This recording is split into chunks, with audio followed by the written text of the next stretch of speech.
여러분, 오늘 아침 대한민국 경제 역사에 전혀 새로운 페이지가 열렸습니다. 2026년 4월 7일 삼성전자가 1분기 영업이익 57조 2천억 원을 발표했습니다. 대한민국 기업 역사상 단 한 번도 없었던 숫자입니다. 지난해 1년치 이익을 단 석 달 만에 뛰어넘은 이 기록이 어떻게 가능했는지 지금부터 처음부터 끝까지 낱낱이 풀어드리겠습니다. 여러분, 57조 원이라는 숫자가 얼마나 큰지 잠깐 상상해 보시겠어요? 삼성전자가 이번 석 달 동안 하루에 벌어들인 돈이 6,400억 원입니다. 1시간으로 나누면 260억 원이고 1분으로 쪼개면 4억 원이 넘습니다. 여러분이 이 영상을 보시는 지금 이 순간에도 삼성전자는 쉬지 않고 돈을 벌고 있는 거죠. 그런데 이 숫자가 그냥 많이 번 게 아닙니다. 지난해 삼성전자가 1년 동안 번 영업이익 전체가 43조 6천억 원이었거든요. 이번 1분기 단 석 달 만에 그 수치를 3조 6천억 원 이상 뛰어넘었습니다. 1년치를 석 달 만에 넘어선 겁니다. 매출도 마찬가지입니다. 133조 원. 분기 매출이 처음으로 100조 원을 돌파한 겁니다. 대한민국 기업 역사에서 오늘은 그런 날입니다. 자, 그렇다면 이 기록적인 실적이 도대체 어디서 나온 건지 궁금하시죠? 핵심은 딱 하나입니다. 메모리 반도체입니다. 요즘 전 세계가 인공지능 이야기로 뜨겁잖아요. 챗GPT, 제미나이, 클로드 같은 인공지능 서비스들이 쏟아지고 있는데 이런 서비스들을 운영하려면 어마어마한 양의 연산이 필요합니다. 그 연산을 처리하는 서버가 필요하고 그 서버 안에 들어가는 핵심 부품이 바로 반도체거든요. 특히 고대 여폭 메모리라고 불리는 고성능 반도체는 인공지능 연산에 없어서는 안 되는 부품입니다. 쉽게 말하면 인공지능의 두뇌 역할을 하는 거죠. 전 세계 빅테크 기업들이 인공지능 서버 투자를 어마어마하게 늘리면서 이 부품의 수요가 폭발적으로 터진 겁니다. 미국의 엔비디아, 구글, 마이크로소프트 같은 기업들이 서버를 늘리려면 반도체가 필요하고 그 반도체를 가장 잘 만드는 곳 중 하나가 대한민국 삼성전자거든요. 거기다 일반 메모리 가격까지 함께 올랐습니다. 시장조사 업체 트렌드포스에 따르면 이번 1분기 일반 D램 가격이 전분기 대비 90% 안팎 오른 것으로 분석됐습니다. 고성능 반도체가 잘 팔리면서 공장 여력이 줄어드니 일반 제품 가격까지 같이 올라간 거죠. 삼성전자 입장에서는 팔리는 것마다 가격이 오른 셈입니다. 삼성전자가 오늘 이 자리에 서기까지 사실 순탄한 길만 걸어온 건 아닙니다. 불과 2년 전만 해도 삼성전자를 걱정하는 목소리가 여기저기서 나왔거든요. 2024년 삼성전자의 영업이익은 24조 원 수준이었습니다.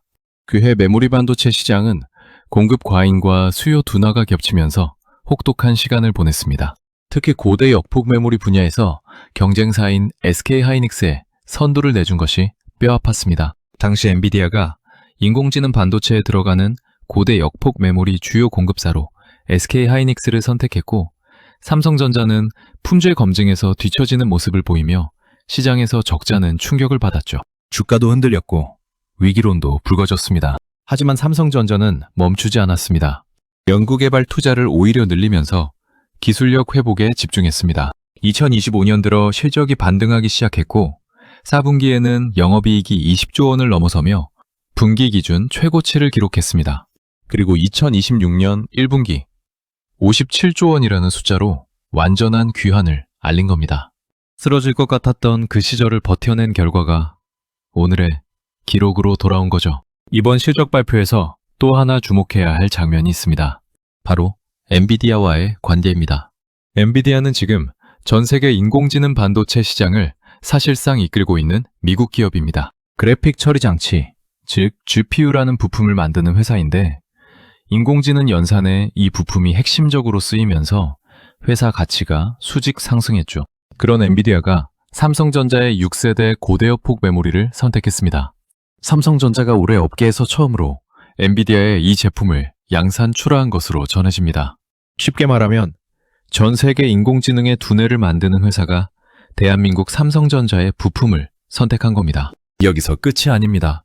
AMD라는 또 다른 미국 반도체 설계 기업도 삼성전자를 고대역폭 메모리 우선 공급업체로 선정한 것으로 알려졌습니다. 미국의 메로라 하는 반도체 기업들이 줄을 서서 대한민국 반도체를 기다리고 있는 거죠.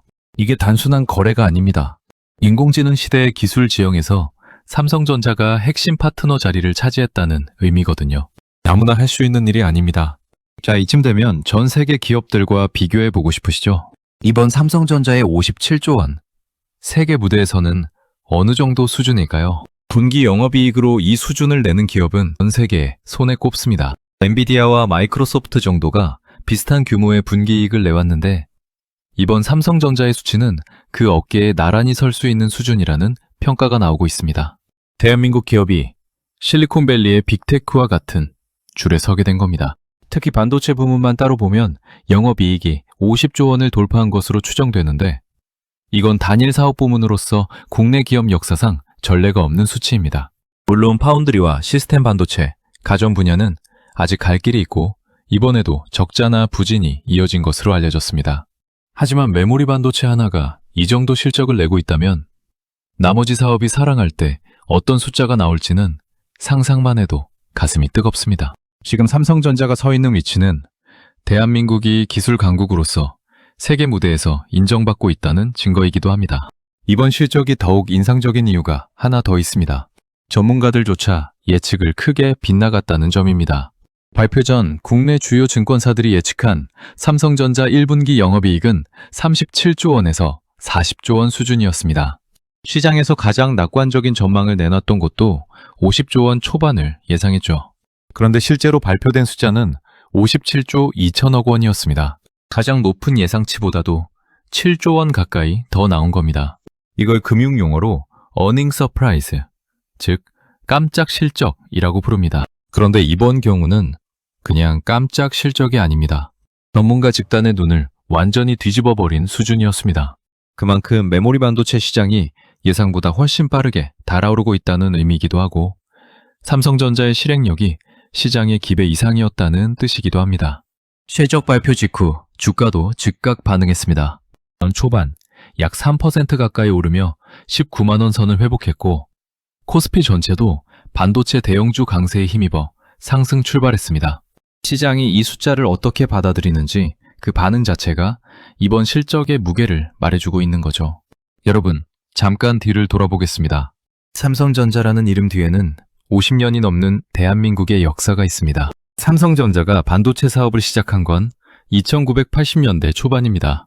당시 일본과 미국이 반도체 시장을 꽉 쥐고 있을 때 후발주자로 뛰어든 겁니다. 업계에서는 말도 안 된다는 반응이 지배적이었습니다. 자본도 기술도 인력도 부족한 나라가 무슨 반도체냐는 시선이 많았죠. 하지만 포기하지 않았습니다. 이건희 회장이 1993년 독일 프랑크푸르트에서 선언한 말이 있습니다. 마누라와 자식 빼고 다 바꿔라. 극단적으로 들릴 수 있는 이 말은 기존의 방식을 모두 뒤엎고 품질과 기술 중심으로 완전히 탈바꿈하겠다는 선언이었습니다. 실제로 당시 품질에 문제가 있던 휴대전화 20만 대를 공장 마당에서 불태우기도 했습니다. 직원들이 지켜보는 앞에서요. 그 충격적인 장면이 삼성의 문화 자체를 바꾸는 계기가 됐습니다. 품질에 타협하지 않겠다는 유전자가 이때 심어진 거죠. 그리고 그 유전자가 수십 년을 이어져 오늘 57조 원이라는 숫자로 꽃을 피운 겁니다. 역사를 알아야 현재의 무게가 느껴지는 법이거든요. 자, 이제 앞을 봐야 할 시간입니다. 이번 1분기 실적이 놀랍다면 앞으로는 어떻게 될까요?